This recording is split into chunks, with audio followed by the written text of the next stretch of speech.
तो पुण्यात्माओं, बात चल रही थी हमारी इष्ट और गुरु को लेके, और इष्ट और गुरु के बीच की जो खाई है वो जब तक हम नहीं मिट लेंगे, जब तक नहीं मिट जाएगी, और वो खाई मिटेगी तर्क वितर्क से, परमात्मा के सत्संग सुनने से, परमात्मा के सत्संगों पे, उनके कहे गए वचनों पे गहनता से विचार करने से। और विचार आज हमें करना पड़ेगा, नितांत आवश्यक है। और वही विचार करवाने के लिए परमात्मा ने अपने सत्सेवक बच्चों को शंका समाधान प्रोग्राम के लिए चुना है, निमित्त बनाया है। अब देखिए, सतगुरु रामपाल जी महाराज जी, जैसा कि हम सभी जानते हैं कि आज एक भगत की भूमिका में हैं, वे सतगुरु की भूमिका में हैं, और परमात्मा तो स्वयं है ही हैं।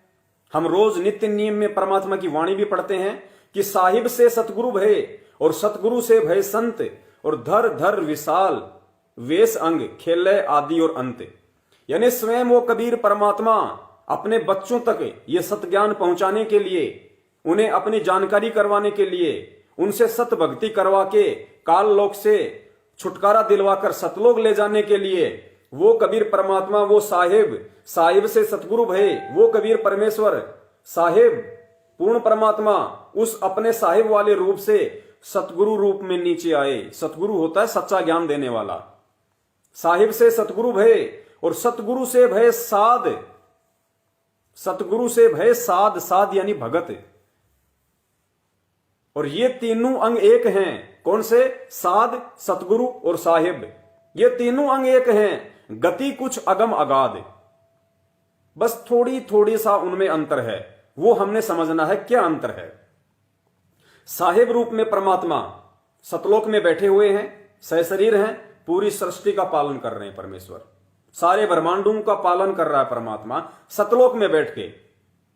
उस साहिब रूप से परमात्मा सतगुरु रूप धारण करके अपने तेजोमय रूप को हल्का करके सतगुरु रूप में परमात्मा नीचे आते हैं ज्ञान देने के लिए। और फिर परमात्मा किसी एक पुण्य आत्मा का इस पृथ्वीलोक पे चुनाव करते हैं, उस आत्मा को अपना गुरु बनाते हैं, मुंह बोला गुरु बनाते हैं। क्यों बनाते हैं? एक भगत की भूमिका परमात्मा क्यों करते हैं? बार बार गुरुदेव ने बताया, भगत को यह समझाने के लिए कि भगत का अपने गुरु के प्रति क्या भाव होना चाहिए, कितनी श्रद्धा होनी चाहिए, भगत के क्या लक्षण होने चाहिए। वो एक उदाहरण पेश करता है परमात्मा कि एक अच्छे भगत में क्या लक्षण होते हैं, क्या क्या उसके गुण होते हैं, ताकि उसका सतगुरु उससे प्रसन्न हो और जल्द ही उसे वो वस्तु दे दे जिस वस्तु के लिए ये आत्मा युगों युगों से भटक रही है। तो साहिब से सतगुरु भय और सतगुरु से भय साध, ये तीनों अंग एक हैं, गति कुछ अगम अगाध। तो पुण्यात्मा, वर्तमान में परमात्मा मुख्यतः जिन दो भूमिकाओं में हैं, पहली भूमिका सतगुरु की, सन 1994 से परमात्मा नाम दीक्षा देने लगे, तो परमात्मा सतगुरु की भूमिका में, और दूसरी भूमिका परमात्मा की साध की, भगत की भूमिका। तो इन दो भूमिकाओं में रह के ही परमात्मा जब तक यहां रहेंगे, अपनी लीला करेंगे, तब तक अपना सारा सिस्टम वो देखेंगे। लेकिन वही परमात्मा जो सतगुरु रूप में है, साध रूप में है, वही परमात्मा है, वही साहिब है। इस बात को हमने उनके द्वारा दिए गए तत्व ज्ञान से खुद समझना पड़ेगा। वो परमात्मा जिन दो भूमिकाओं में है, वो अपनी भूमिका पूरी करेगा। पुण्यात्माओं, अगर किसी फिल्म के अंदर किसी भी हीरो या हीरोइन को अगर 1 करोड़ या 50 लाख रुपए मिलते हैं कि तुझे भिखारी का रोल करना है, तो उस फिल्म में वो चाहे बहुत बड़ा रईस होगा, बहुत बड़ा अमीर आदमी होगा, बंबई में उसकी बहुत बड़ी कोठियां होंगी, 1-1 करोड़ की गाड़ियां होंगी, लेकिन उस फिल्म में जो भूमिका करने के लिए उसको दी गई है, उस फिल्म में वो वही भिखारी वाली ही भूमिका करेगा। लेकिन फिल्म देखने वाले यहां से उसको भिखारी नहीं मानते, क्योंकि उनको पता है कि ये एक्टिंग कर रहा है, ये भिखारी नहीं है, ये बहुत बड़ा अमीर आदमी है। तो पुण्यात्माओं, ठीक इसी प्रकार आप और हमने इस बात को समझना पड़ेगा कि जो इस पृथ्वी पे वर्तमान में हमारे सतगुरु की भूमिका में है, स्वयं एक भगत की भूमिका में है, वो केवल भगत और सतगुरु ही नहीं है, वो स्वयं कबीर परमात्मा है। इस बात को परमात्मा ने अपने सत्संगों के माध्यम से हमें समझाने का खूब प्रयास किया। मालिक ने अपने सत्संगों में इतने संकेत किए, इतने इशारे किए, उन इशारों को आज हमने समझना पड़ेगा। ठीक है, हम नहीं समझ पाए, सभी के इतने मजबूत भक्ति संस्कार नहीं होते, लेकिन परमात्मा ने बताया कि साध संगति की जरूरत इसलिए पड़ती है कि तुम अपने उन संस्कारों को मजबूत कर सको। बरवाला आश्रम में जब परमात्मा सत्संग किया करते थे, सत्संग के बाद में सभी भगत भाई बहन आपस में बैठ जाया करते थे, हरि चर्चा करते थे, परमात्मा की महिमा का गुणगान किया करते थे। उसको साध संगति कहते थे। उससे भक्तों का मनोबल बढ़ता था, विश्वास बढ़ता था, दृढ़ता आती थी भक्ति भगवान पे, गुरु जी पे। एक विश्वास पैदा होता था, एक उमंग पैदा होती थी भक्ति के लिए। तो वही साध संगति आज चल रही है, और आज इस साध संगति की विशेष आवश्यकता है, क्योंकि पिछले 6 वर्षों से परमात्मा शरीर रूप में हमारे से दूर है। तो वो सभी आत्माएं आपस में जीवित रहें, एक दूसरे से जुड़ी रहें, भक्ति और भगवान पे विश्वास बना रहे। इसके लिए ये परमात्मा ने सार्वभौमिक आदेश दे रखा है कि जो पुराने भगत हैं, जिन पे परमात्मा ने अपने तत्व ज्ञान की थोड़ी बहुत दया कर रखी है, ये उनकी जिम्मेदारी है अपने भगत भाइयों को संभाल के रखने की, अपने भगत भाइयों को संपर्क में रख के और परमात्मा के विषय में जानकारी देने की, उनकी छोटी से छोटी और बड़ी से बड़ी शंकाओं के समाधान की, ताकि उनको कोई अड़चन पैदा ना हो, उनको कोई भी काल एजेंट, कोई भी भक्ति से दूर जो इंसान है वो उनको भ्रमित ना कर सके, परमात्मा से दूर ना कर सके। तो कितने इशारे किए परमात्मा ने, आज उन्हीं इशारों के बारे में हम बात कर रहे हैं। और इस वीडियो को आपने विशेष तौर से देखना जरूरी है। दास ने पहले ही कह दिया कि ये वीडियो भले लंबा हो सकता है, लेकिन इस वीडियो को आपने एंड तक देखना है और शेयर भी करते रहना है। और जब ये वीडियो समझ में आ जाएगा तो पुण्यात्मा इस वीडियो के अंत में जो फॉर्मूला है वो भी समझ में आएगा। और भले ही आज हमारा वीडियो चाहे कितनी बार डिस्कनेक्ट हो जाए, पहले वाला डिस्कनेक्ट हो गया उसको हम जोड़ देंगे, अगर ये भी डिस्कनेक्ट हो गया हम तीसरा शुरू करेंगे लाइव, आप लोग तुरंत जुड़ जाना। आज हमने वीडियो कंप्लीट करना है तो करना है, चाहे काल भगवान कितनी भी बाधा उत्पन्न क्यों ना करे। तो परमेश्वर ने सत्संगों में अपने विषय में जो जानकारी दी है, जो संकेत किए हैं, आज हमने उन संकेतों को समझना पड़ेगा। तो देखिए, अगला जो संकेत दिया है परमात्मा ने सत्संग के माध्यम से, उसमें परमात्मा ने क्या बताया है। एक मुश्किल से 2 मिनट का सत्संग, और 2 मिनट के सत्संग में परमात्मा ने 4 टॉपिक इतने इंपॉर्टेंट बता दिए। 2 मिनट के सत्संग में 4 टॉपिक, और चारों के चारों टॉपिक ये साबित करते हैं कि परमात्मा के क्या लक्षण हैं, परमात्मा के क्या गुण होते हैं, और परमात्मा कौन है। पहला परमेश्वर ने इसमें बताया कि अपनी महिमा बताने के लिए परमात्मा को इस काल लोक में स्वयं ही आना पड़ता है। जैसा कि पहले भी दास ने बताया था कि उस परमात्मा के अलावा जो सबसे ऊपर है, और गुरुजी ने क्या बताया हमें गीता जी पढ़ाते समय, कि बेटा कभी भी अपने बाप की डेट ऑफ बर्थ नहीं बता सकता, और बेटे को उसके बाप की डेट ऑफ बर्थ उसका दादा बताता है। तो पुण्यात्माओं, वो सबका जो दादा है कबीर परमेश्वर, जो सबसे ऊपर है, जिसकी जानकारी किसी को नहीं है, तो उसकी जानकारी यहां का कोई भी प्राणी नहीं दे सकता है। उस दादा ने स्वयं ही यहां पे आके अपनी और अपने विधान के विषय में जानकारी देनी पड़ती है। पहला टॉपिक इस ऑडियो में ये। तो इस टॉपिक से साबित होता है कि आज अपने द्वारा रची गई सृष्टि की जानकारी देने के लिए स्वयं वो दादा इस पृथ्वी पे आया हुआ है। किसका दादा? ब्रह्मा विष्णु महेश जी का दादा, क्योंकि ब्रह्मा विष्णु महेश जी की उत्पत्ति काल से हुई है, और काल का बाप कौन है? कबीर परमात्मा। इसलिए परमात्मा ने दादा कहा कि कौन ब्रह्मा का पिता है, कौन विष्णु की मां, शंकर का दादा कौन है? तो शंकर का दादा कौन? कबीर परमात्मा। तो पुण्यात्मा, वो दादा ही अपने विषय में यहां जानकारी दे सकता है, उस लोक की, सतलोक की, अपने द्वारा रची गई सृष्टि की। आज वो दादा स्वयं सतगुरु रामपाल जी महाराज जी के रूप में इस पृथ्वी पे प्रकट है, मौजूद है। केवल तत्व ज्ञान रूपी आंखों से उन्हें पहचानने की जरूरत है। पहला टॉपिक ये। दूसरा टॉपिक इसमें है कि परमात्मा मानव शरीर में आता है। गुरुदेव ने भी बताया कि परमेश्वर जब भी यहां आते हैं तो एक मानव का चोला धारण करते हैं। फिर परमात्मा यहां क्या बता रहे हैं इस ऑडियो में, हमें समझाने के लिए कि भाई जब परमात्मा इस लोक में एक मानव शरीर धारण करके आता है तो हम जो जीव हैं हम उस परमात्मा को मानव ही समझ लेते हैं। तो पुण्यात्माओं, ये गलती आज 70% संगत कर रही है।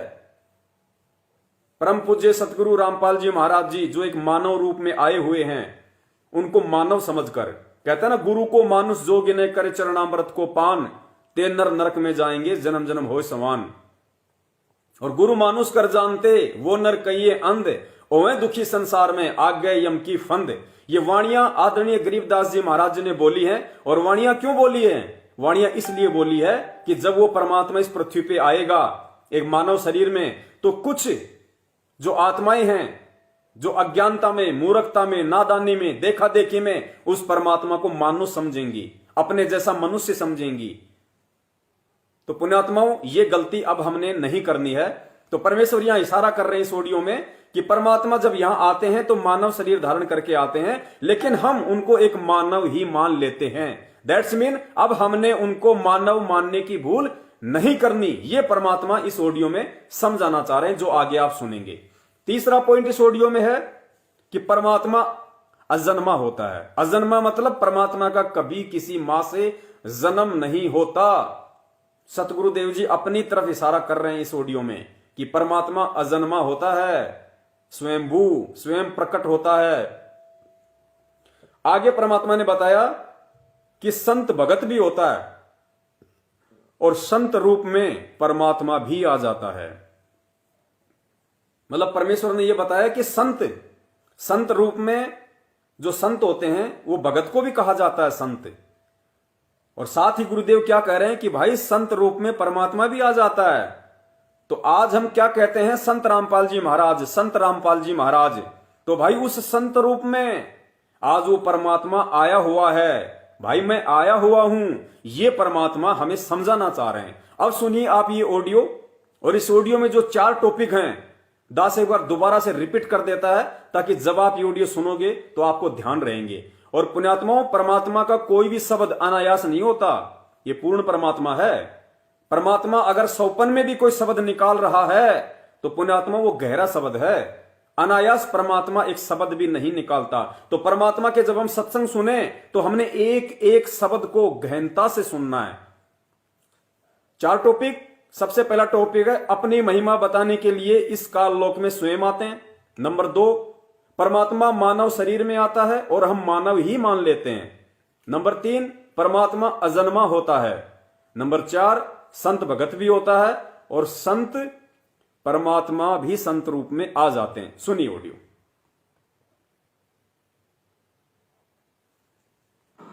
परमात्मा स्वयं ही अपनी महिमा बताने के लिए इस काल के लोक में आते हैं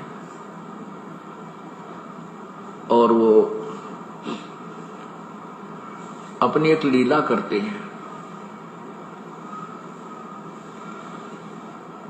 परमात्मा अजन्मा है, कभी परमेश्वर का कोई जन्म नहीं होता। जब भी वो इस काल के लोक में आते हैं वो सहज शरीर आते हैं और सहज शरीर ही चले जाते हैं। यहाँ कुछ समय के लिए एक मानुष जैसी लीला करते हैं,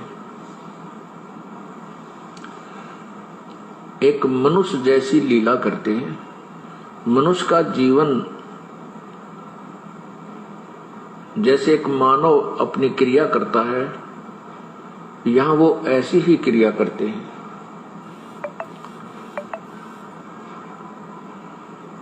तो उस समय हम उसको केवल एक मनुष्य जान लेते हैं, हम उन्हें भगवान नहीं मानते। भगवान हम क्यों नहीं मानते, परमात्मा किस लिए नहीं मानते? क्योंकि हमारे को ज्ञान गलत बताया हुआ होता है। हमारे को ये बताया हुआ होता है कि परमात्मा निराकार है, वो सर्वव्यापक है, कण कण में विद्यमान है। परमात्मा मनुष्य शरीर में नहीं होता। इसलिए हम परमात्मा जब आते हैं तो उसको एक मानव ही मान लेते हैं, दूसरा नाम उसका संत या भक्त रख लेते हैं।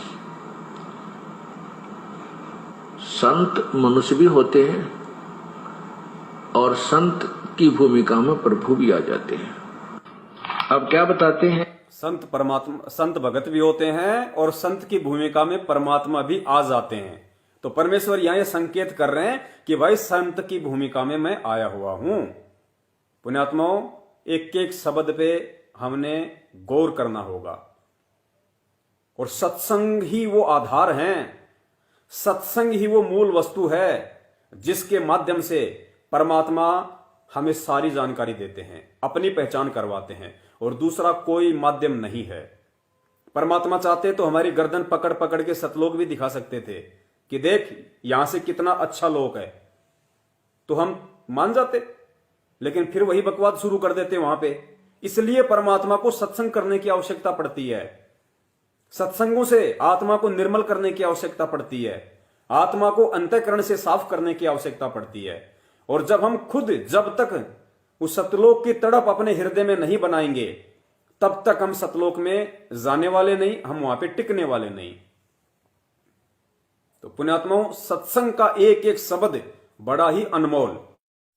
तन मन शीस ईस अपने पे, तन मन शीस ईस अपने पे, पहले में चोट चढ़ावे जब कोई राम भक्त गत पावे हो जी, जब कोई राम भक्त गत पावे हो जी।